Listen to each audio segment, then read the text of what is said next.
Oi, tudo bem por aí? Eu sou o Rodrigo Alves e esse é o 6º episódio da série Memórias, uma série publicada originalmente em 2019 com bastidores de coberturas históricas do jornalismo brasileiro.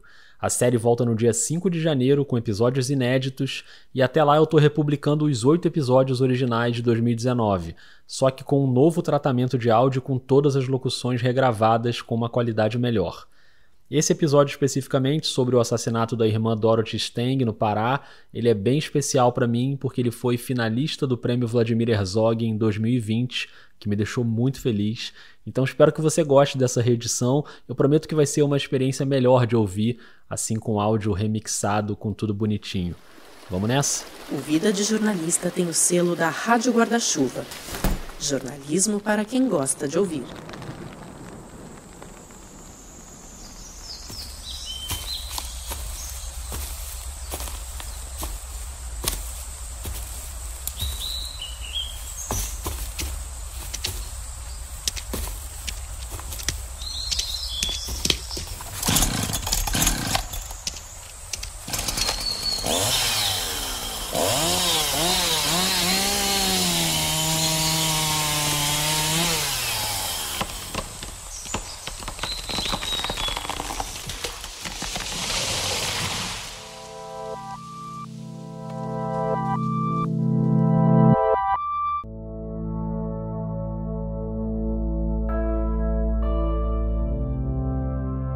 Memórias, uma série do podcast Vida de Jornalista.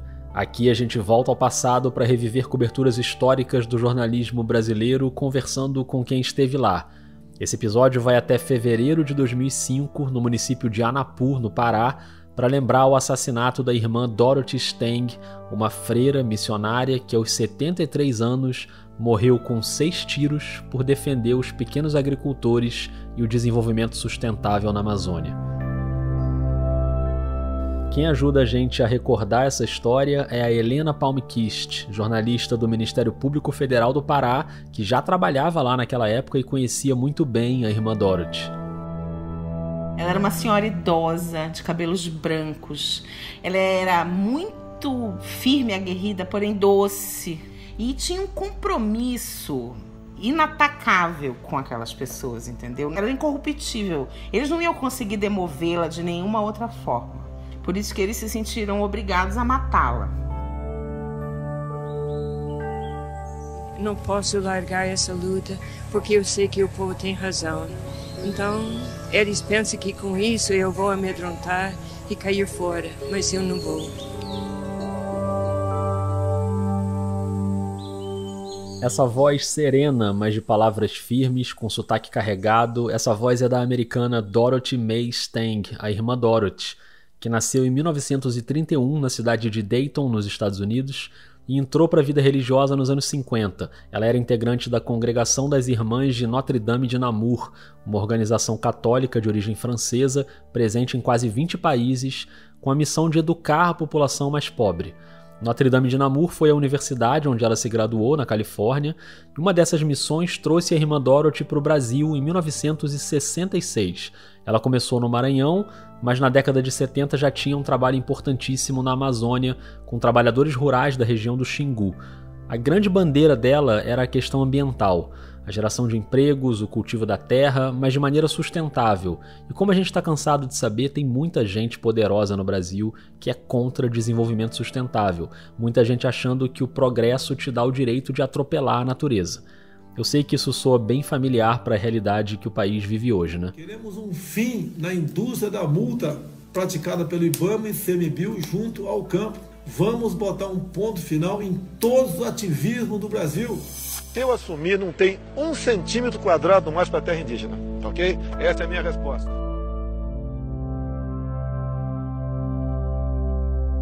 Mas quem defende a Amazônia sofre há bastante tempo e a irmã Dorothy pagou com a vida. No dia 12 de fevereiro de 2005, às 7h30 da manhã, numa estrada de terra a 53 quilômetros da sede do município de Anapur, no Pará, ela tinha a Bíblia na mão quando levou 6 tiros. Um na cabeça e 5 em outras partes do corpo quando ela já estava caída no chão. Nesse episódio a gente vai contar como aconteceu essa cena e toda a trama que se desenrolou depois disso, os julgamentos, a prisão de quem puxou o gatilho, a manipulação para que a justiça não chegasse até os mandantes e a certeza de que por trás existiam mandantes ainda mais poderosos do que aqueles mandantes que foram identificados. Mas como sempre aqui na série Memórias, a gente também vai falar da cobertura jornalística daquele caso. Um lugar do país que raramente é visto pela grande imprensa, mas um caso que ganhou uma repercussão gigantesca no mundo todo. Dorothy Stang was murdered here in the heart of the rainforest and close to the people she'd sworn to protect. Just one more killing. O assassinato da missionária Dorothy Stang em Anapu, no Pará, repercutiu em todo o mundo, agitou. It was a situation of lawlessness and violence. Dorothy Stang foi assassinada com 6 tiros no dia 12 de fevereiro de 2005. She was shot down in a contract killing. And the gunman says he was paid by local ranchers. Quando eu decidi fazer um episódio sobre esse caso, eu fiquei pensando quem pode contar pra gente como foi aquela cobertura. E a gente teve grandes repórteres envolvidos ali, o Rubens Valente, o Ismael Machado, que vai aparecer aqui no episódio daqui a pouco, mas eu resolvi seguir uma dica de uma amiga do Vida de Jornalista, que é a Letícia Leite. A Letícia conhece muito bem as questões da Amazônia, tem um episódio com ela aqui no Vida, o número 43, se você não ouviu pode buscar aí, depois ela voltou ao Vida em outros episódios também, e o primeiro contato que ela me passou foi da Helena Palmquist, que na época era e ainda é assessora de imprensa do Ministério Público Federal do Pará. O MPF teve um papel fundamental na época do crime para que houvesse justiça, e a Helena, que já era muito envolvida com as questões da região, ela acompanhou toda a cobertura naquele momento, auxiliou os jornalistas do Brasil todo e de outros países. E, além de tudo, ela é uma estudiosa dessas questões, inclusive na área acadêmica. Então eu entrei em contato com a Helena, ela mora em Belém, e a gente combinou uma conversa por Skype. Olá. Oi, Rodrigo, tudo bom? Tudo bem. Foi mal a demora, tava esperando dar uma acalmada aqui, mas agora tá mais tranquilo, eu acho. Tô gravando, tá? Ok, então vamos lá, deixa eu colocar aqui, já tá gravando, aí tá gravando também, né? Tá, tô gravando.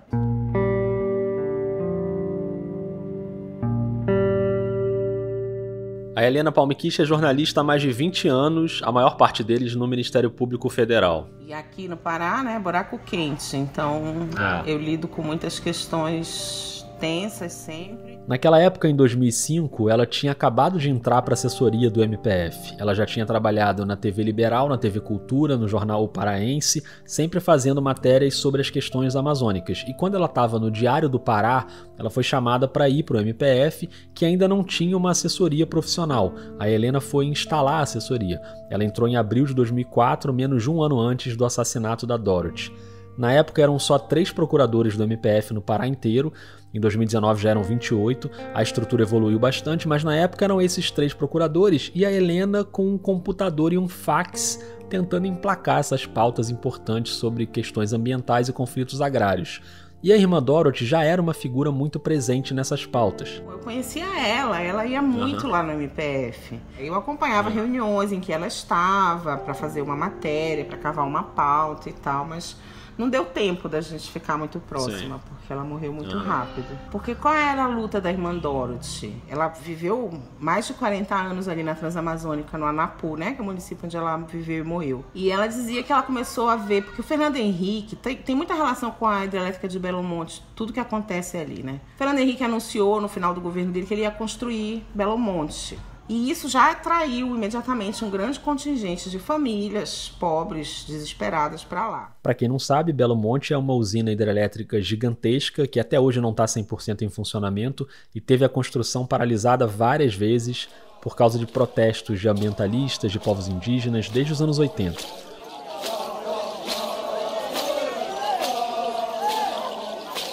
Então, o rio é a nossa vida. Se o rio secar, a gente morre junto, porque o rio é tudo para nós.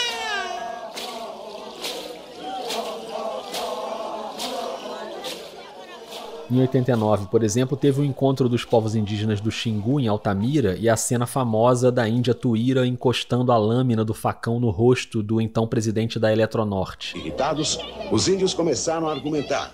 Tuíra, prima de Paiacã, guerreira mulher da aldeia Ucre, foi a mais incisiva. E no meio dessa confusão toda, a chegada daquelas famílias com o anúncio da construção da usina ligou um alerta ainda maior sobre as questões fundiárias. E a irmã Dorothy sabia que aquilo ia dar trabalho. E ela contava isso, que ela viu chegar aquelas famílias na praça central de Anapu. Anapu é um município minúsculo até hoje, naquela época era muito menor. E aí ela sabia que tinha um monte de terra pública lá, sem ninguém, só servindo para grileiro ou desmatamento ilegal. E ela botou o povo na terra. E a luta dela era para criar assentamentos. Ela tinha uma visão muito avançada para a época e até para hoje, né? De que o assentamento ele tinha que conviver com a floresta, entendeu? Não podia derrubar tudo. Então ela é uma das pessoas responsáveis pela criação de uma figura dentro da Organização Fundiária Brasileira, que é o PDS. O PDS é o Projeto de Desenvolvimento Sustentável. É fundamental nesse episódio a gente entender o que é isso. É um modelo de assentamento para os agricultores familiares conseguirem explorar a floresta de um jeito sustentável. Esses PDS são lotes de terra que deviam abrigar centenas de famílias usando esse modelo, mas essas terras são constantemente invadidas por fazendeiros e madeireiros, gente disposta a derrubar árvore e plantar capim para a criação de gado. Essa era uma grande luta da irmã Dorothy. E este povo vinha a trabalhar a terra de uma maneira que dá mais vida à terra. Ele não vai destruir a Amazonas. Ele vai ter sua lavoura branca de uma maneira um pouco mais limitada, em harmonia com o que já existe na natureza. E aí ela ia ao MPF, como eram terras públicas federais, a gente estava pressionando o INCRA para conseguir a decretação dos assentamentos. As terras eram todas federais, tinham fazendeiros e grileiros que queriam ficar com essas terras, né? E ameaçavam com os poceiros, etc. Então isso era uma guerra, era uma luta. Desde que foi implantado pelo INCRA o programa PDS, Projeto de Desenvolvimento Sustentável, o município de Anapu está vivendo momentos de muita tensão. Nossa situação aqui no Pará é muito precária. A oposição é tão forte porque o desejo de controlar toda essa natureza é muito grande. Então, essa tensão que nós estamos passando é muito difícil. E para mim é difícil porque eles tentam até acusar nós de estar provocando esta. Eu fui dado no município pela prefeitura e a Câmara Municipal persona não grata, porque eles acham que serraria é a vida do município. E esses recados dizem o quê? Que eu estou atrapalhando a vida do município. Apenas diz que se eu entro lá, eu morro. Essa história de que a irmã era o anjo da Transamazônica é mentira. Isso não existe, tá? Ela criou aqui um tal do maldito PDS de goela abaixo, empurrando o pessoal, sem discutir com a sociedade. Esses áudios que você ouviu, e esse último foi dentro da Câmara Municipal de Anapu, tudo isso eu tirei de um documentário de 2008 chamado Mataram Irmã Dorothy. O diretor é o americano Daniel Young, que depois ganhou o Oscar de melhor documentário em curta-metragem com o Saving Face, que ele fez em parceria com a paquistanesa Sharmin Obaid Chinoy, sobre os ataques com ácido contra mulheres no Paquistão. Esse doc sobre a irmã Dorothy tem uma versão narrada em inglês pelo ator Martin Sheen e uma versão em português narrada pelo Wagner Moura. Tá no YouTube, recomendo muito para quem quiser se aprofundar nesse caso. A quantidade de material que esse documentário conseguiu, inclusive umas gravações inacreditáveis dos advogados que defenderam os criminosos, e a gente ainda vai ouvir várias dessas declarações aqui no episódio. Olha, eu recomendo, depois de ouvir o episódio, vai buscar o filme que vale a pena. Pode buscar pelo nome, Mataram Irmã Dorothy, e como dá para perceber naquela gravação dentro da Câmara de Vereadores, tinha muita gente disposta a barrar o trabalho da missionária, inclusive usando a velha estratégia de tentar destruir a reputação da pessoa. Aí a irmã Dorothy começa a ser acusada, isso em 2004, né, quando eu entrei na MPF, começa a ser acusada pela Polícia Civil no Anapu de tráfico de armas. Fizeram um inquérito, colocaram ela como indiciada. E aí o pessoal que trabalhava com direitos humanos deu um prêmio para Dorothy em 10 de dezembro de 2004, que é o Dia dos Direitos Humanos. Ela foi receber esse prêmio. A gente já sabia que ela estava muito ameaçada, a situação dela estava muito complicada. A gente pediu proteção policial, mas ela não queria deixar de poder ir nos assentamentos. E se ela tivesse com a polícia, ela não ia poder. Então ela recusava. Caramba. Ela era uma ferinha muito corajosa. Quem é que está acusando a senhora de fornecer armas para os trabalhadores? Eu não tenho o mínimo de ideia. Eu só ouvi falar no jornal. Então eu não sei. Eu acho que eles não têm nada. Eu nunca na minha vida ofereci uma munição para ninguém. Então é uma uma montagem para derrubar o povo. Montagem de quem? De alguém que está querendo ficar com as terras. Eu vi a acusação. Esse é o Felício Pontes, procurador da República no estado do Pará, uma figura muito importante nessa luta por justiça. E no documentário ele comenta essa acusação da Polícia Civil de que a Dorothy tinha fornecido munição e armas para o assassinato de funcionários de uma fazenda. Eu vi o papel. É um absurdo completo. Não há uma evidência de que a Dorothy tivesse feito isso. Eu acho que já havia uma relação entre a Polícia Civil e os fazendeiros. A Dorothy sabia que a Polícia Civil, naquele momento, não era uma polícia confiável. Nas semanas anteriores ao assassinato, qual era o papel da Helena na assessoria e dos procuradores no MPF do Pará? Era dar visibilidade a essas ameaças que a Dorothy vinha sofrendo.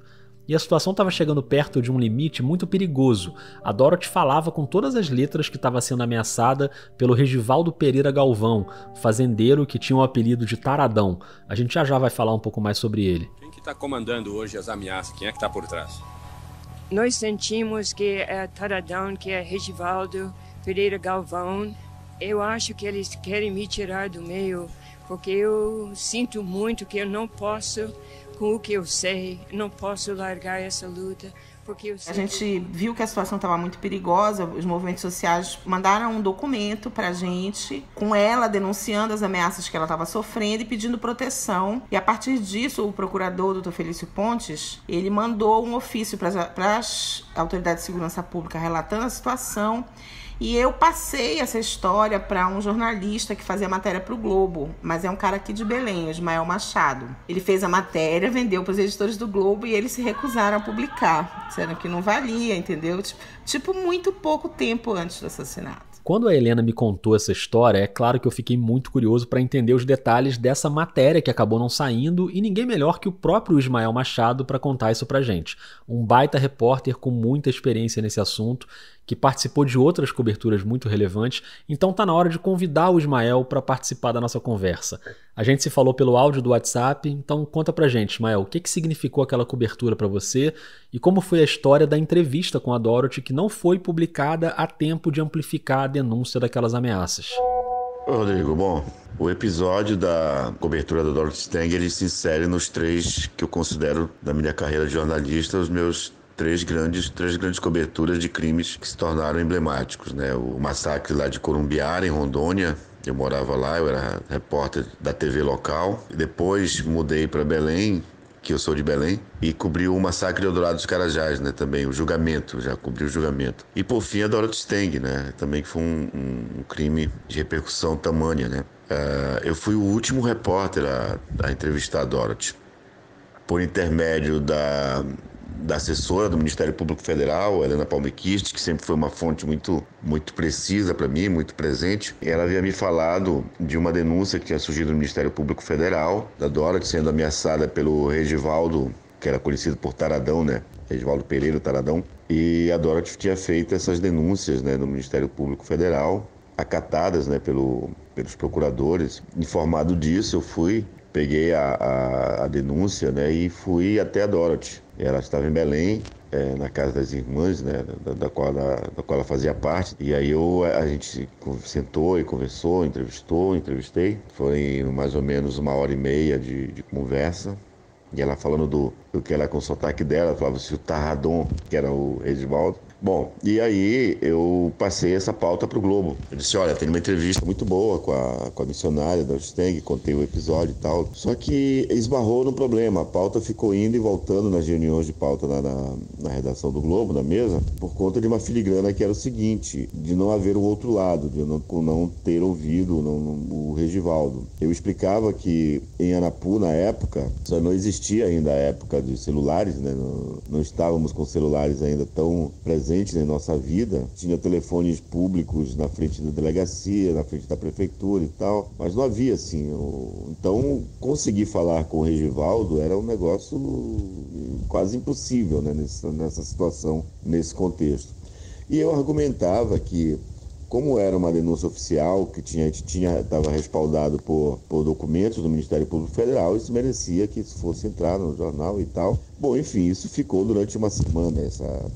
Ela ia e caía. Até que um dia, nesse dia eu estava de plantão. E eu lembro que nesse dia, o plantonista também do Rio era o Anderson Carter. E o Anderson me liga, informando que a Dorothy Stang havia sido assassinada. Eu soltei uma imprecação, né, um palavrão, e de surpresa e irritação, né, ao mesmo tempo. Um pouco de frustração. O jornal imediatamente articulou para a gente fazer uma cobertura de plantão mesmo, para colocar no site do jornal. E imediatamente o jornal articulou para que eu fosse para Anapu, né, Altamira. O Ismael volta já para contar um pouco mais como foi essa cobertura, mas antes eu queria saber da Helena, que era tão próxima de todo aquele cenário, como foi que ela recebeu a notícia do assassinato.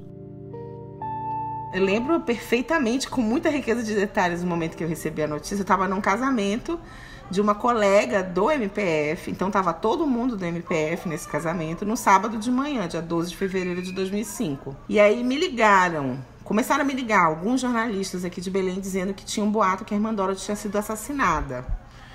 E aí me ligou um, me ligou dois, eu não sabia de nada. No terceiro que me ligou, eu disse, não, aconteceu alguma coisa. Daí eu fui falar com o procurador que era padrinho desse casamento, tremendo já, porque fiquei muito nervosa. Eu disse, Bira, acho que mataram a irmã Dorothy. Aí todo mundo começou a ligar, foi aquele desespero. E no momento dessa notícia, ao mesmo tempo, o doutor Felício Ponte estava numa reunião com a Marina Silva, então ministra do Meio Ambiente, e várias pessoas do movimento ambientalista, numa reserva extrativista que era objeto de muita disputa e que estava sendo confirmada nesse dia, chama Resex Verde para Sempre, em Porto de Mós, que também é essa na região do Xingu. A notícia chegou pra gente no casamento aqui em Belém e para ele chegou durante a reunião no meio da floresta, na Resex. E aí foi uma confusão tremenda, porque a ministra, todo mundo que estava lá, pega helicóptero, vai para Altamira, vai para Belém. E aí a gente confirma a notícia, é verdade. Era a notícia que ninguém ali queria que fosse verdade, mas aconteceu. E agora a gente vai tentar voltar para aquela cena para lembrar exatamente como aconteceu. Só que antes a gente precisa colocar aqui na pauta os personagens desse crime para você entender direito. Começando pelos dois mandantes. Um deles a gente já citou aqui, o fazendeiro Regivaldo Pereira Galvão, o Taradão, e o outro fazendeiro, o Vitalmiro Bastos de Moura, o Bida. O Taradão e o Bida acionaram um intermediador, que era o Amair Feijoli da Cunha, apelidado de Tato. E foi o Tato que fez a encomenda para dois pistoleiros, o Clodoaldo Batista e o Raifran das Neves. A irmã Dorothy tinha saído da sede de Anapu para ir até o assentamento e ela pernoitou num casebre. O Raifran e o Clodoaldo chegaram para cometer o crime na noite anterior, a noite do dia 11 de fevereiro, mas eles não conseguiram porque o cano do revólver calibre 38 não passava direito pelas frestas da parede do casebre e eles não conseguiam enxergar direito onde ela estava. A Helena vai explicar melhor. Tinham dito para ela não ir para lá, mas ela precisava porque o pessoal estava sendo ameaçado, os fazendeiros estavam jogando semente de braquiara no meio das roças. Braquiara é o capim, né, o pasto do gado. E tocando fogo, ameaçando tocar fogo nas casas. Então ela, não, eu tenho que ir, eu vou. E aí ela foi, dorme na casa de um assentado num dia. Eu acho que o que aconteceu foi que o Raifran enfiou o cano da arma, era de noite, só que a Dorothy, ela tava, não sei se ela estava com dor na costa, por algum motivo ela não dormiu na cama, ela dormiu no chão. E daí ele não enxerga ela, por isso que ele não conseguiu matá-la dormindo, ele teve que confrontá-la na estrada, no trecho lá, como a gente chama, né, por aqui. Como eles não conseguiram de noite, eles foram atrás dela de manhã. Ela foi abordada quando estava na estrada de terra. E aí é uma cena terrível, porque eles conversaram durante um bom tempo com ela antes da execução. Muito triste, né? Ela estava com a Bíblia na mão, em primeiro lugar, confrontou no trecho, e aí ela começou a ler trechos da Bíblia para ele. Meu filho, chamou ele de meu filho, não faça isso e tal. Mas ele mesmo assim atirou. Foram 6 tiros disparados pelo Raifran. O primeiro na região do abdômen, aí ela caiu no chão, virada de bruços, e o Raifran deu mais 5 tiros, 1 na nuca e 4 nas costas. Depois o povo do assentamento encontrou ela. E daí fizeram aquela imagem do corpo dela no meio da floresta, na lama. Tinha sido uma semana chuvosa. O próprio Raifran depois falou várias vezes sobre aquela cena, tanto no julgamento como em entrevistas. Tive uma conversa com ela de uma meia hora. Ela falou pra mim, olha, você tá aqui, é bom que você vá embora. Porque você tá aqui porque os fazendeiros colocam vocês pra morrer no lugar deles aqui. Ela falou pra mim. Eu falei, não, mas eu não tô aqui para morrer no lugar de ninguém. Ela falou, não, porque essas terras aí não é de vocês, essa terra é minha, é do meu povo. Essa é uma entrevista à TV Record. Na conversa com a Dorothy, o Raifran chega a perguntar se ela não tinha medo de morrer, se não tinha nenhuma defesa. E ela abre a bolsa, pega a Bíblia e fala, essa é a minha defesa. Tava eu e o outro menino que estava junto comigo, eu discutindo com ela e na hora, veio ali, aconteceu. Aconteceu como? Eu atirei nela. Notícia confirmada, as pessoas em choque. E aí eu convido você que está ouvindo para fazer o exercício que a gente sempre faz aqui na série Memórias. Tenta se colocar no lugar da Helena e dos jornalistas que estavam diretamente envolvidos com aquele caso. Imagina como foram aquelas semanas depois do assassinato. Eu lembro muito bem do momento, mas os momentos posteriores é meio um borrão para mim, porque foi uma loucura, né? De atender, confirmar, saber o que a polícia está fazendo. Como a gente tinha e tem ainda um histórico de mais de 700 assassinatos sem solução por conflitos fundiários aqui no Pará. Então, o pânico de todo mundo era que isso se repetisse. Então, um dos grandes esforços do MPF foi estar junto das investigações policiais desde o primeiro momento. E então isso exigiu que os procuradores se deslocassem. Um foi para o Anapu, o outro ficou aqui esperando o corpo para acompanhar a necrópsia. E o Procurador-Geral da República, na época, o Cláudio Fonteles, cancelou tudo, pegou um avião, veio para Belém, chegou no domingo à noite. E aí foram semanas de uma repercussão mundial que eu nunca tinha visto antes e que eu só vi de novo agora, nessa semana dos incêndios. Até comentei com o Felício, olha, Felício, eu acho que só essa aqui que ultrapassou o caso da Dorothy, pelo volume de demanda da imprensa, entendeu? Esse caso dos incêndios em 2019 teve repercussão mundial, a imprensa brasileira demorou um pouquinho, mas a Helena conta que acabou indo todo mundo para lá para fazer uma cobertura mais intensa. Mas vamos voltar para o depoimento do Ismael Machado, que então recebeu a notícia no plantão e saiu de Belém para a região de Altamira para cobrir o enterro e aqueles desdobramentos criminais. Tive que ir para Altamira, peguei um voo de Belém para Altamira, levei comigo o fotógrafo Carlos Silva, que era experiente em cobertura desse tipo. Então, nós chegamos lá, nós conseguimos um veículo com tração, estrada horrível, para chegar lá foi muito complicado. Nós chegamos lá já de madrugada, um clima muito ruim, e ficamos na casa de uma família de colonos, né? Foram super gentis com a gente.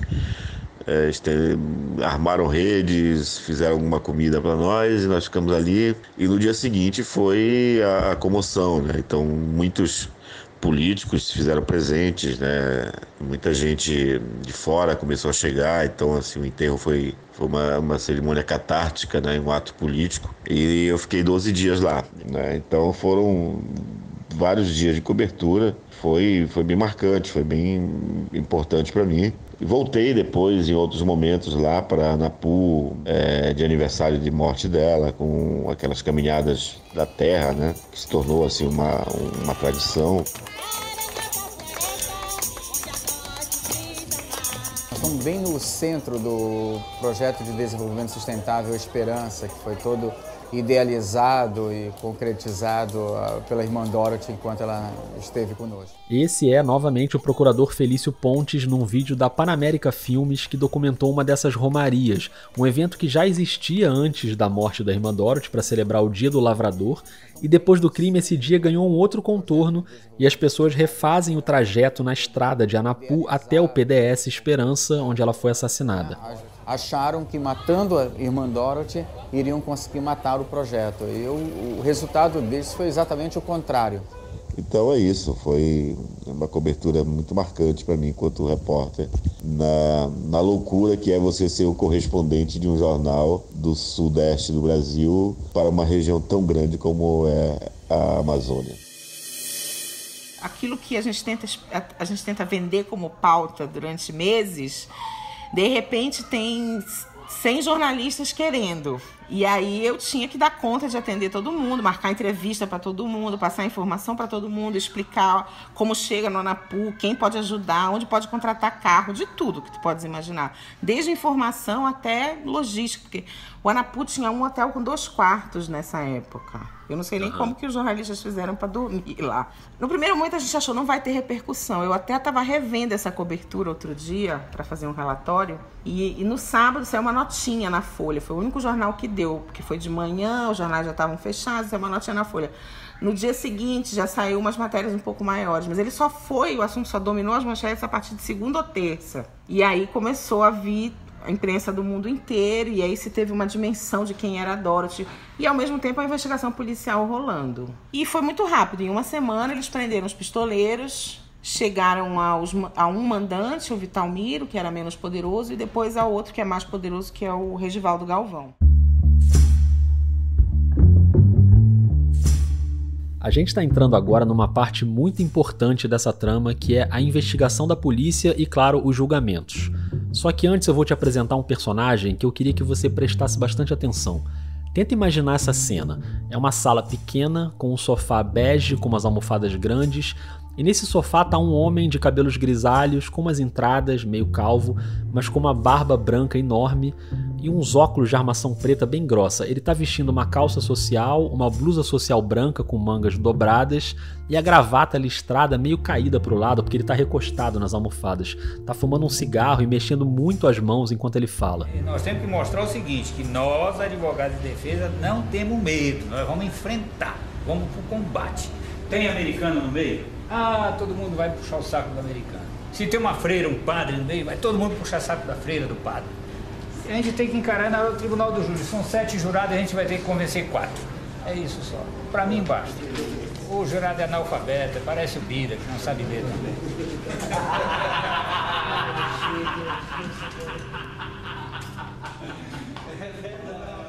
Esse homem se chama Américo Leal e essa é uma cena do documentário que eu citei ainda há pouco. O Américo é um advogado criminalista famoso por defender grandes fazendeiros e madeireiros no norte do país. Ele defendeu, por exemplo, o coronel Pantoja, da Polícia Militar, condenado pelo massacre em Eldorado do Carajás em 1996, quando 19 trabalhadores rurais foram assassinados. No caso da irmã Dorothy, o Américo foi contratado pelo Vitalmiro, o Bida, né, que era um dos mandantes, e ele defendeu não só os mandantes, como os pistoleiros também. O documentário Mataram a Irmã Dorothy tem várias imagens dele em reuniões com a equipe dos advogados de defesa, que é o caso dessa fala que você ouviu, e os advogados reagem com essas risadas, e ele usa muito a estratégia de tentar destruir a reputação da missionária. A Dorothy era uma pessoa mandada ao Brasil como agente do governo norte-americano para fazer levantamento na área da Amazônia, não é? Para uma posterior colonização norte-americana.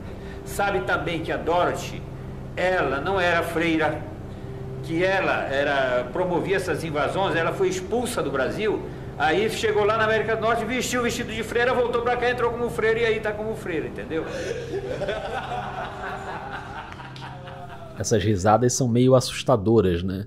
E assim como a gente acha assustadora a onda de fake news que rola hoje em dia, lá em 2005 já tinha essa estratégia de inventar informação falsa e espalhar. Mas não tinha WhatsApp naquela época, então isso ficava muito restrito. Hoje eu imagino que ia ser esses fake news que estão rolando sobre os incêndios, quem tocou fogo foi as ONGs. Pô, hoje até o presidente da República fala um negócio desse, entendeu? Naquela época isso era impensável, havia uma gravidade. E mesmo assim, ainda que no boca a boca, sem WhatsApp, mas os advogados, os fazendeiros, todo mundo tentava ao máximo derrubar a imagem da Dorothy.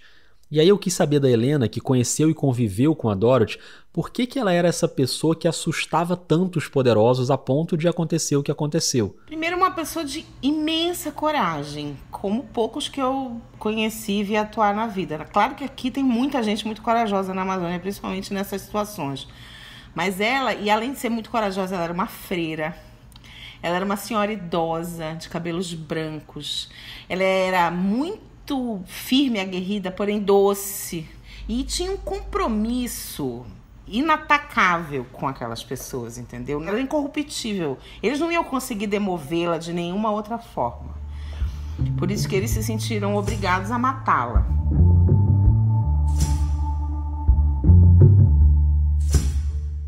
E quando a irmã Dorothy foi morta, como a Helena já tinha falado, logo prenderam os 2 pistoleiros. O Raifran, que fez os disparos. Eu não sabia mais o que fazer da minha vida, não. Quando eu disparei, fui pensar depois que eu tava na mata lá e... O Clodoaldo, que estava com ele na hora do crime. A gente encontrou com ela parou conversando com a gente e de repente ela falou que sobre a questão daquela terra, que era pra gente sair dali, que a gente tava poluindo o meio ambiente. E o Tato, o intermediador que contratou os 2. Aí que eu falei com o Raifran, você teria coragem de matar a irmã. E a partir daí chegaram também aos 2 mandantes, o Vitalmiro Bida e o Regivaldo Taradão. O pecuarista Regivaldo Pereira Galvão foi preso após prestar depoimento à Polícia Federal. Segundo o Ministério Público, Regivaldo dividiu o pagamento dos pistoleiros com o fazendeiro Vitalmiro Bastos de Moura, acusado de ser o mandante do assassinato da missionária americana. Houve tumulto na saída. A mulher dele tentou impedir que o acusado fosse levado para a cadeia. Mas é claro que mesmo com essas pessoas presas e julgadas, havia ali uma tentativa de jogar na fogueira os pistoleiros, que eram os peixes menores, e blindar os mandantes. Tanto que o Regivaldo nem ficou preso. E isso porque havia também a impressão muito nítida de que esses 2 mandantes não eram o topo da cadeia. Falou-se muito em um consórcio. Isso é uma coisa que a gente acredita que exista em vários desses crimes aqui no estado do Pará. Como eu te falei, são mais de 700 desde a década de 70, que há uma reunião de grileiros e fazendeiros que se unem para contratar pistoleiros, mas nunca se chegou ao bendito consórcio. Mesmo assim, a luta do Ministério Público foi pela federalização daquele processo, uma medida prevista na reforma do judiciário que tinha sido aprovada. Ou seja, quando as autoridades estaduais não conseguem apurar um crime, esse crime pode ser transferido para a esfera federal. Era o que queria também a família da Dorothy. We are asking, demanding federalization of Dorothy's case. Esse é o irmão da missionária, o David Stang. Ele chega a falar diretamente com o então ministro da Justiça, o Márcio Tomás Bastos, mas não adianta. O Superior Tribunal de Justiça nega a federalização. Hello, David. I don't have good news. Esse é o procurador Felício Pontes, de novo, dando a notícia para o irmão da Dorothy. We didn't win the federalization. Wow. I'm not happy about that. And I guess I'm shocked. Esse pedido nunca passou, mas ele teve uma função política, porque ele obrigou as autoridades do Judiciário Estadual, até por uma questão de honra, a prosseguirem com mais rapidez e competência no julgamento. Mesmo assim, demorou muitos anos, porque eu passei anos acompanhando os julgamentos, e as solturas, e as anulações, e tentando manter a pauta viva na imprensa nacional e mundial, porque aí vai morrendo, né? Durante esse período dos julgamentos, muita coisa aconteceu. Claro que não dá para contar todos os detalhes aqui, o documentário Mataram a Irmã Dorothy dedica um bom tempo a esses detalhes, mas eu vou tentar fazer um resumo bem rápido usando alguns áudios.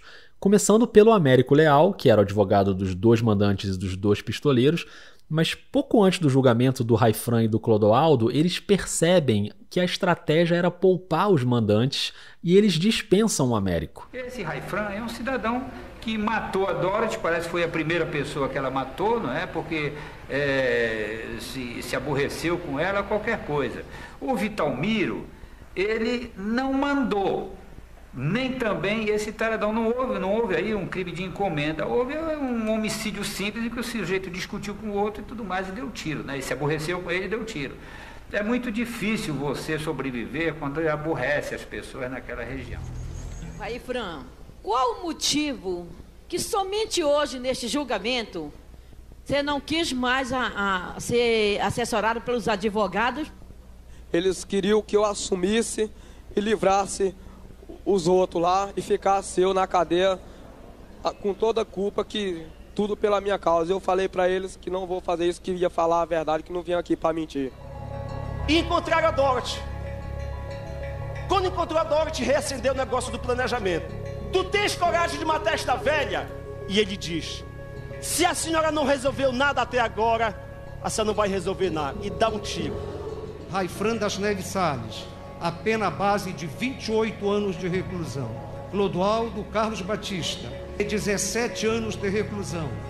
Então esse foi o julgamento dos pistoleiros. O Raifran, em 2013, passou para a prisão domiciliar, só que em 2014 ele foi preso por um outro crime. Ele matou um casal em Tomé Açu, também no Pará. Agora o julgamento do Amair Fejoli, o Tato, que era o intermediador. Ele é a ponta de ligação entre os executores e os mandantes. Tá? Caindo o Tato, vai ficar mais difícil, eles vão ficar mais expostos. Então tudo que eles puderem obstruir a procedência da acusação, as condenações, eles vão fazer. Com um detalhe, o Clodoaldo, que estava preso, falava oficialmente que houve encomenda, implicando o Tato, o Bida e o Taradão. Aí ele foi colocado numa cela com outro prisioneiro e esse prisioneiro espancou o Clodoaldo com um pedaço de pau. Nesse dia veio o advogado Regivaldo, o advogado o Américo Leal, Eduardo Ibiriba. Perguntar eu se eu ia no julgamento, se eu tinha sido convidado. Eu falei, eu não sei. Aí ele falou que se você for, que era pra mim ficar em silêncio. Não era pra mim falar nada. Clodoaldo foi espancado ontem, viu, excelência? Foi espancado terrivelmente. Mandaram que ele passasse na porta da cela de Amair. Por quê? Porque tinha que passar na frente, ele pingando de sangue. Eu estava lá, excelência. Em síntese, o senhor confirma que o senhor intermediou o crime? Confirmo. Então confirma que intermediou o delito. É. Qual foi a quantia que foi oferecida? Foi 50 mil. 50 mil reais. Quando, no caso, o Bida lhe transmitiu esta promessa do dinheiro, estava ele acompanhado de Regivaldo? Ambos estavam presentes, Bida e Regivaldo? Estava. O júri reconheceu a responsabilidade criminal do pronunciado pela morte da vítima, que prevê a pena de 12 a 30 anos de reclusão. Clodoaldo depois foi para o regime aberto, fugiu, ficou 4 anos foragido e depois se entregou à polícia. Agora vamos para o julgamento do Vitalmiro, o Bida. Sim, então tu já sabe, amanhã é dia do júri. Falar assim como tu tá falando, tranquilo, não fica nervoso. Certo. Tu vai chegar lá, sempre como eu te orientei, tu não deve nada para ninguém, não tem que estar baixando a cabeça. Levantar, falar com o queixo levantado. Só quero que tu tenha confiança nos teus advogados e pronto. Eu confio primeiro em Deus, segundo em vocês. Tá, obrigado. Então o senhor nega a sua participação neste crime? Nego participação nenhuma. Nega a sua participação no crime? É verdade. O julgamento do Bida teve outro momento que eu queria que você ouvisse, que é quando o Américo Leal coloca na pauta aquela acusação contra a Dorothy de que ela teria fornecido armas para o homicídio de funcionários de uma fazenda. E o Américo está interrogando o Raifran. Raifran já tinha mudado o depoimento de novo, livrando os mandantes, mas escuta só como se dá essa escalada de argumentação que vai de irmã Dorothy até Saddam Hussein. Agora, Raifran, me diz o seguinte. Até hoje ninguém sabia que a irmã Dorothy respondia ao crime de homicídio, tentativa, essas coisas. Ninguém sabe. Rapaz, eu acho difícil esse negócio, porque a Dorothy aparecia aqui na televisão com uma cruzinha na mão, fazendo assim, achando graça. Acho que era a maior santa que tinha aqui no pedaço. O conselho de sentença aqui está todo curioso. Ela era braba mesmo? Segundo o que eu sabia, era braba. Mandava matar, mandava armar o pessoal, fornecia munição. Quer dizer que o pessoal da Dorothy não dava refresco para ninguém. Vacilava, passava bala mesmo. Lá nós estávamos sendo ameaçados e eles iam matar nós ali. Quem era Dorothy Stang? E quem é esse tal de povo norte-americano?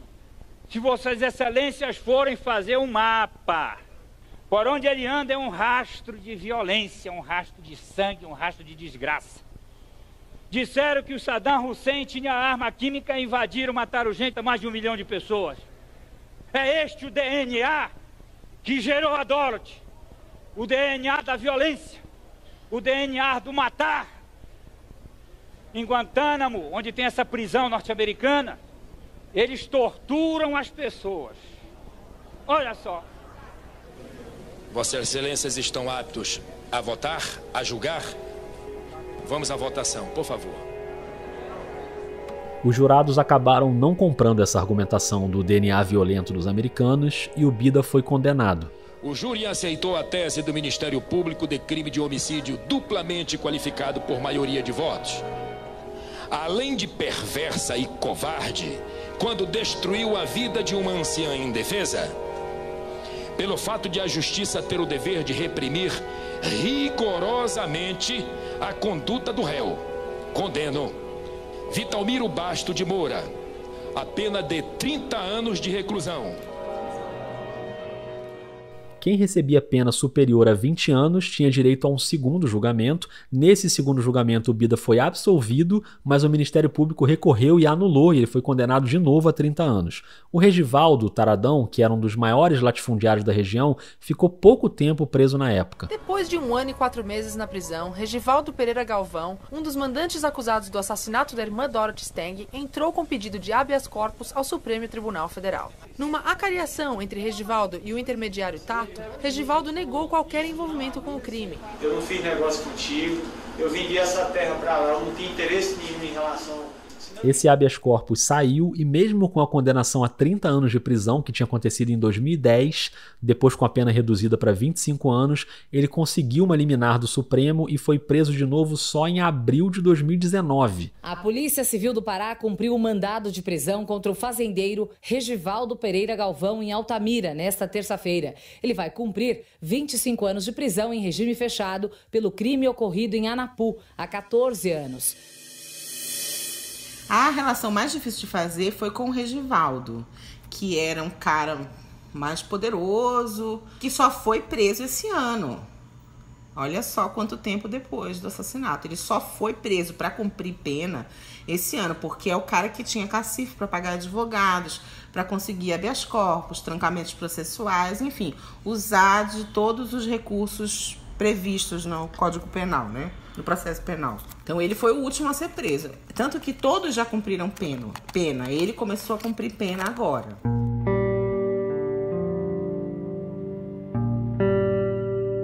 Depois de tudo que a gente ouviu sobre esse caso, eu não posso encerrar sem abordar um último assunto, que é como está a situação hoje em dia no Pará. O quanto é perigoso o cenário para os ambientalistas, para quem segue na luta que a Dorothy iniciou lá nos anos 60 e 70.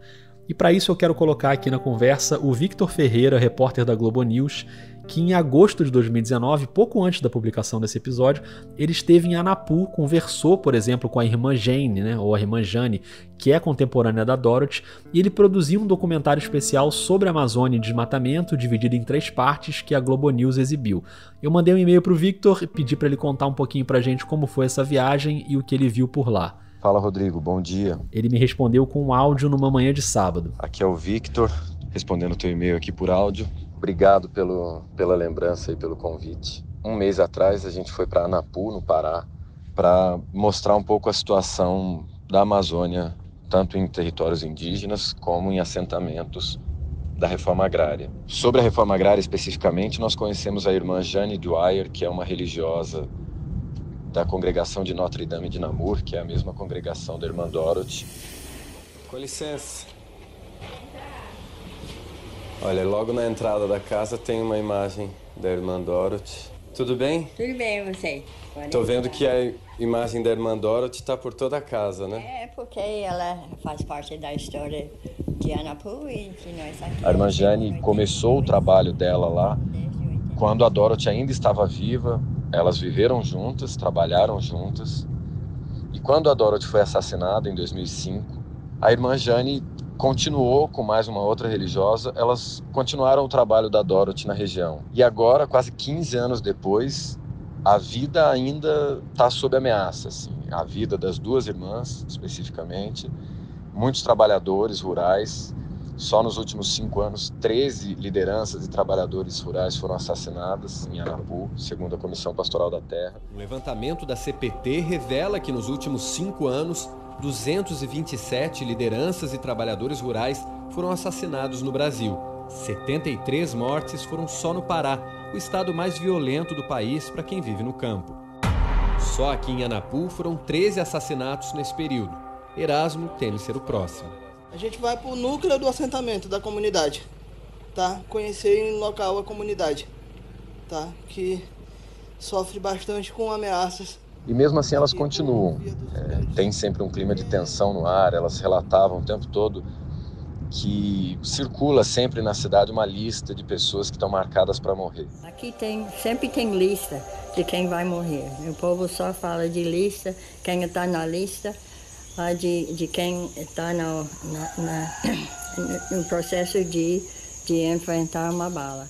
E lá foi muito interessante porque a gente viu de tudo. Tem desde invasão a projetos de desenvolvimento sustentável, o PDS Esperança e o PDS Virola Jatobá, que foram idealizados pela Dorothy, eles estão plenamente em funcionamento. Assim, juridicamente não há nenhum tipo de questionamento. As terras são da União, pertencem ao INCRA e são para usufruto dos assentados. Só que não se respeita, então eles invadem para derrubar a madeira da área de reserva legal, ameaçam os assentados que estão ali, ameaçam as irmãs e retiram madeira à noite. O INCRA está sendo cada vez mais esvaziado, eles têm cerca de 14, 13 funcionários para dar conta de 20 cidades e 14 mil famílias. Foi feita uma apreensão pelo IBAMA, uma autuação, vamos dizer assim, e aí nós estávamos tentando conseguir um transporte para tirar, só que os madeireiros ilegais vieram aqui primeiro e retiraram a madeira. Claro, isso sempre existiu, não é de agora, mas este ano a coisa ficou um pouco mais tensa, porque de certa maneira os grileiros, fazendeiros se sentiram mais empoderados com o discurso do atual governo para poder fazer investidas contra essas áreas da União. Mas de maneira geral deu para ver que 15 anos depois, quase 15 anos depois do assassinato da Dorothy, o clima de tensão ainda perdura e se agrava esse ano por conta, enfim, dos discursos todos claros. Não é nenhuma questão de opinião, o próprio governo já se disse contra demarcação de terra indígena, se disse contra esse tipo de assentamento, enfim, então não é um fato, né, que se põe. E está todo mundo com muito medo. Mas uma coisa que é muito admirável é a coragem e a força dessas pessoas. A irmã Jane relata as ameaças, mas diz que não vai arredar o pé dali, continua ali, e ela teme, inclusive, que se elas saírem, pode haver uma chacina, ela usou essa palavra, uma chacina grave, porque a presença das duas religiosas ali é também uma maneira de amplificar a voz daquele povo. Nós queremos paz, né? Queremos moradia e paz aqui, é o que nós pedimos. A coragem deles me impressionou muito. Vão continuar ali e esperam ter um desfecho positivo. Mas demanda muita atenção, né, da polícia, do poder público, da justiça, porque de fato o clima ali está bem tenso. Muito obrigado ao Victor por esse relato bem atual e bem relevante, né? Valeu, um abração. A Helena também conhece bem essa realidade de hoje e ela nota uma mudança no modo de operar. Primeiro, em relação aos líderes mais importantes, a estratégia de, em vez de matar, porque a repercussão é muito maior, atacar a reputação com informações falsas. Ela até lembra a prisão, em 2018, do Padre Amaro, uma liderança muito importante desde a época da Dorothy e um herdeiro dessa luta. O padre José Amaro foi preso ontem em Anapu, no sudoeste do estado. O missionário ligado à Comissão Pastoral da Terra é acusado de liderar uma quadrilha que invadia terras públicas e privadas, além de cometer... Tudo foi armado, como é hoje o caso que qualquer situação de defensores dos direitos humanos aqui nesse país, aqui nessa terra, quando não conseguem matar imediatamente, começam a desmoralizar publicamente, como é o caso do Amaro. E a Helena aponta que os assassinatos continuam acontecendo, mas com um perfil diferente. Atacaram menos grandes líderes, entendeu? Ameaçaram menos grandes líderes. Foram mais nos defensores de direitos humanos que ainda não eram reconhecidos, que têm a mesma importância, a mesma estatura, na minha opinião, mas não o mesmo reconhecimento. Não eram tão famosos quanto a Dorothy já era na época que ela foi assassinada. Mas o mais frustrante de tudo foi que houve 16 assassinatos e repercussão nenhuma, entendeu? Porque não eram pessoas famosas. Mas essas 16 vidas contam menos do que a da Dorothy. Pessoas muito jovens, trabalhadores, poceiros, gente que queria só terra. E eu fui lá no passado e conversei com os familiares, então isso pra mim é uma coisa que me choca muito. Porque eu mandei notícia, mandei release, avisei, fiz o que pude, mas não consegui nunca sensibilizar as pessoas, sabe?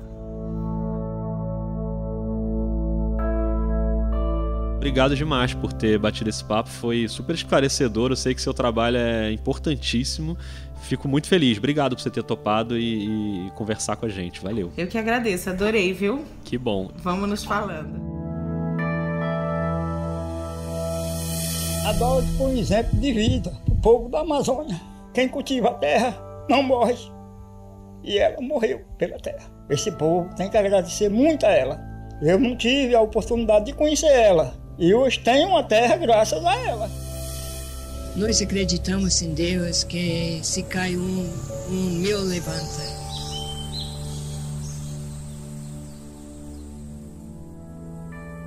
Eu agradeço demais a Helena Palmquist por ter conduzido a gente nesse papo, ao Ismael Machado e ao Victor Ferreira pelos depoimentos e a você que ouviu até aqui. Esse é o 6º episódio da série Memórias, ainda faltam 2, um sobre o acidente com o avião da Chapecoense e o último episódio sobre a Guerra do Vietnã. Todos esses episódios, publicados originalmente em 2019, estão sendo republicados em 2021, porque no dia 5 de janeiro de 2022 começa uma nova leva de episódios inéditos da série. Prometo que vem coisa boa por aí. Enquanto isso, eu sempre lembro, se liga nos podcasts da Rádio Guarda-Chuva. Põe na estante Finitude, Dissidentes, Escafandro, Afluente, Pauta Pública, Até que se prove o contrário, só tem coisa fina na Guarda-Chuva. E se você puder, considera apoiar financeiramente o Vida, um podcast mantido só pelos ouvintes. É só buscar por Vida de Jornalista no Catarse, no PicPay, na Aurelo, lá tem os planos mensais, ou dá para contribuir via Pix, que é o e-mail podcastvidadejornalista@gmail.com. A nova leva de inéditos vai ter trilha sonora original e isso só é possível por causa desse apoio dos ouvintes. Eu sou o Rodrigo Alves, te agradeço, obrigado, um beijo, um abraço e até a próxima.